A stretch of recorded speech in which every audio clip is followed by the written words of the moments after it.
I'm delighted to welcome Hannah Wooler today. Hannah's an architect and she's going to answer some questions about her career and how she got there. But first of all, let's see some footage of what Hannah actually does.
Wow, that looks great, Hannah. It's really, really interesting. And what I like immediately is the fact that we're in a region with lots of old buildings. And I can see from that footage that your work involves old and new. But can you tell us, please, what do you do on a day-to-day basis? What's your title and what do you actually do on a day-to-day basis? Okay, my title is managing director, but my job is a conservation architect. So it's a good thing there's lots of old buildings because that's what I work with. So day to day, one of the great things about being an architect is that your days are completely varied. I'll talk about normal times rather than COVID times because that has made a difference to what I do day to day. But in a normal day, I could be having design team meetings within the office, so looking at designs and how they're progressing. I could be going out to site to see how a building is being built and whether there are any problems or queries that the builders are raising. Or it could be that I am going out to meet a client to take a brief for a new job. So go out and look at a building or go out and look at a site and understand what they would like us to do there. And because I'm managing director, I also spend part of my day every day making sure that the team are okay and that our business is running as it should. Sounds good. Sounds busy. Can you tell us architect, interesting title, interesting job role. What persuaded you, what inspired you to pursue a career in architecture? If that's what happened, tell us. It is, yeah. So I decided that I would like to be an architect when I was 12. And I didn't know what being an architect was at all. I had no idea what being an architect was, but they were building a big Sainsbury's near our school. And on my way home from school, I used to walk past the building sites and they had vision holes in the hoardings. So you could go up and peep inside and see the building site. And I suddenly realized that somebody somewhere knew what that building was going to look like. I didn't know, and you couldn't tell. All it was a big muddy puddle, but we could tell somebody somewhere knew what that building was going to look like. And I suddenly had a vision of people walking in the air of when they built the frame and everybody was walking out. Somebody knows that out there. And then I realized that was a job. And luckily for me, a friend of mine's dad worked from an architect. So I realized quite quickly that was that job and decided that was the job for me. It's fascinating. The series that we're filming is all about creative industries, and technically, I know and you know that the architecture is part of the creative industries. It's maybe a niche, but do you think of yourself as being creative? Oh, definitely. I couldn't. Architecture is probably one of the most creative jobs there is out there. You're creative every single day. So we're creative when we think about buildings, when you take a client's brief, when you interpret it. But more than that, we're creative problem solvers. Every day there are challenges and design problems being thrown at us, and you need to be able to think fast. And that architects are one of the only professions. Well, I'm sure it actually might be the same for other creative industries, but you become more and more valued as you get older because you've solved more and more problems, and the more and more experience you have solving problems, the more you can turn the easier you can turn your hand to it. So it's creativity is an absolute fundamental for architecture. Very good answer. can you tell us something about your training route? If you knew, not many young people know what they want to do. I think it's an advantage. Most of us don't know. So that's an advantage. So what was your route? How did you get to actually be an architect? Well, as I said, I knew that I wanted to be an architect, but I had absolutely no idea what being an architect involved. And when I looked into it, I was scared off because it's a very long route into architecture. It's 7 years training. And that was a huge barrier to entry for me because I don't come from a family where we were automatically assumed to go to university.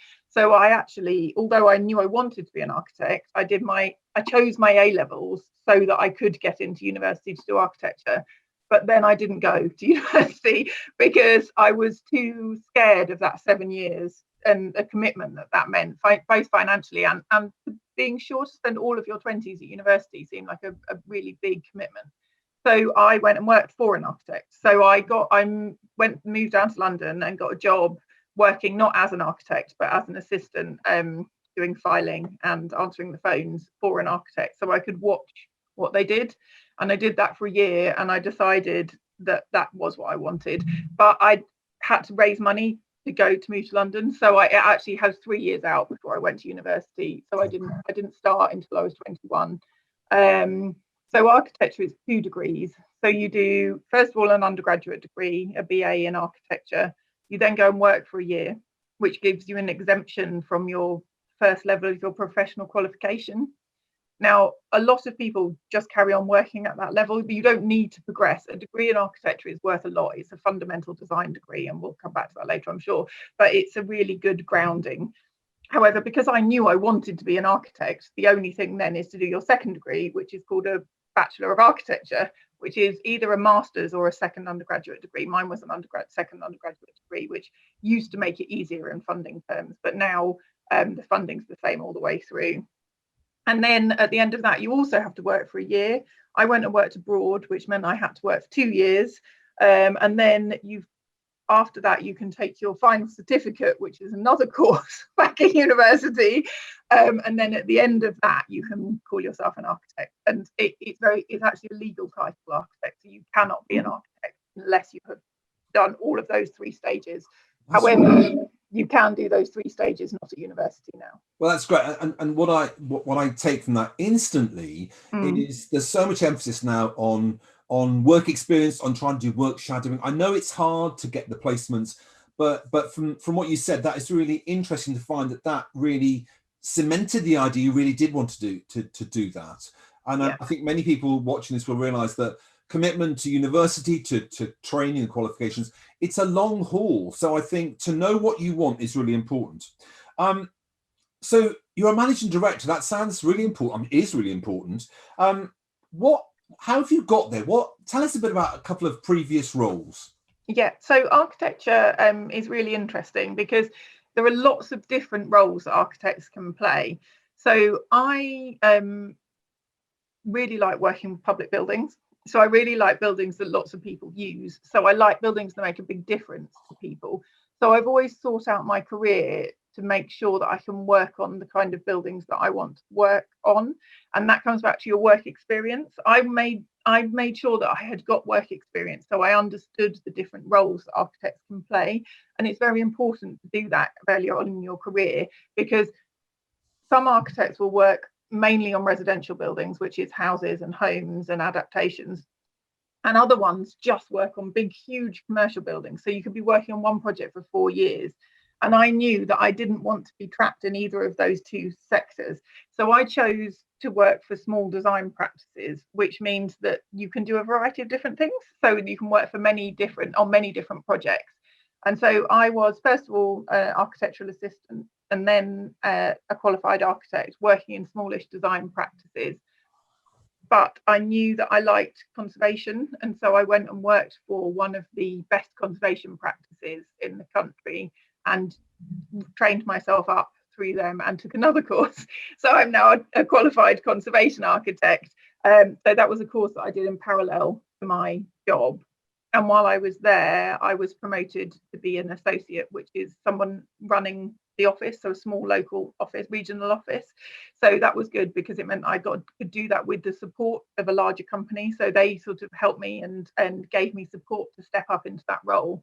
And then I knew really that I wanted to go back into a smaller design practice. So the practice that I manage now is one that I worked at as an assistant. Oh wow! So when I left, this is one of my number one top tips: don't burn your bridges. If you leave somewhere, if you've enjoyed working there, stay friends with them, stay in contact, because your perfect job may be back there.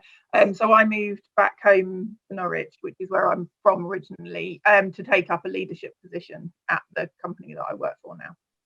Great. So actually, your route was fairly linear, and it sounds like that's paid off for you, especially. Can you tell us one or two of the barriers or challenges that you faced, and equally, we're in very challenging times now. So most people have to try to remain motivated. So what couple of challenges have you faced, and how did you keep motivated? Yeah, so there are quite a few challenges. One of my major challenges was money, because I had to support myself going through university. So I had to work in parallel all the way through, which is a real challenge with an architectural degree because they're quite heavy going. They don't like you to work. They ask mainly that you don't work, but that isn't, for many people, that isn't a reality. And so that is a real challenge. But luckily, because I had waited to go to university, I was very sure that that's what I wanted to do. And so I had that drive to be able to work and do my college work at the same time. But it meant it did take me, rather than the standard 7 years, it took me 10, because I kept I did my degree, and then I had to work for 2 years until I could afford to go back to university again. And then I had to work for 2 years again before I could afford to do my final degree. And it sounds linear, but along that way, I had 2 children and was made redundant. So it was not quite as linear as it sounds. Good answer. Good answer. A couple of short questions, really, with pithy answers, I hope. What are the best things about what you do? And maybe what are the less good things about what you do? Okay, the best things is definitely the variety. So you said about keeping motivated. Keeping motivated as an architect, I don't find a challenge, because there is always so many things to look forward to. We get to see derelict buildings, which is just such a joy. We get to bring them back to life. We get to work with clients really with huge vision and who've worked really hard to get to where they are. And with architecture, there's a lot of people who've put a huge amount of effort to get where they are. So the teams you work with are also a joy. So they're the best things. The people and the buildings are the best things for me. What are the less good things? Yeah, the less good things is the stress. It's incredibly stressful. Every project really matters to someone, because buildings are very expensive and they nobody takes it lightly. So therefore, every project matters, and that is a huge responsibility, which is tiring. It's tiring to constantly have really important things to take care of for people. Good answers. Finally, I suppose, because we're running out of time slightly, what personal qualities do you think are required to follow a career like your own? And also, for the viewers who are watching this, what top tips would you offer? Okay, so personal qualities are anyone can be an architect. There is no one personal quality that makes a good architect. There are different careers out there. For people who are really detail oriented, there's great conservation work or technical work. For people who are really artistic, then there's visionary work and concept work. For people who are really organized, there's great project management roles and focus. What I really like is people. So I've really built my career around being the front, the sort of the face. And so for me, the 2 qualities that I've required are dogged determination. I decided I was going to be an architect, and by God, I'm an architect. So that, and also enthusiasm. So I love what I do, and that has driven me through. I couldn't be where I am without the level of enthusiasm that I have for architecture. But you don't need those. Only I need those for my career. And top tips? Top tips would be work experience. That would be the main thing for me. Work experience in architecture, but not only work experience in architecture, just work experience of work. When I was working my way through university, I was a temp, and I did absolutely everything, because as a temp, you just do what's thrown at you.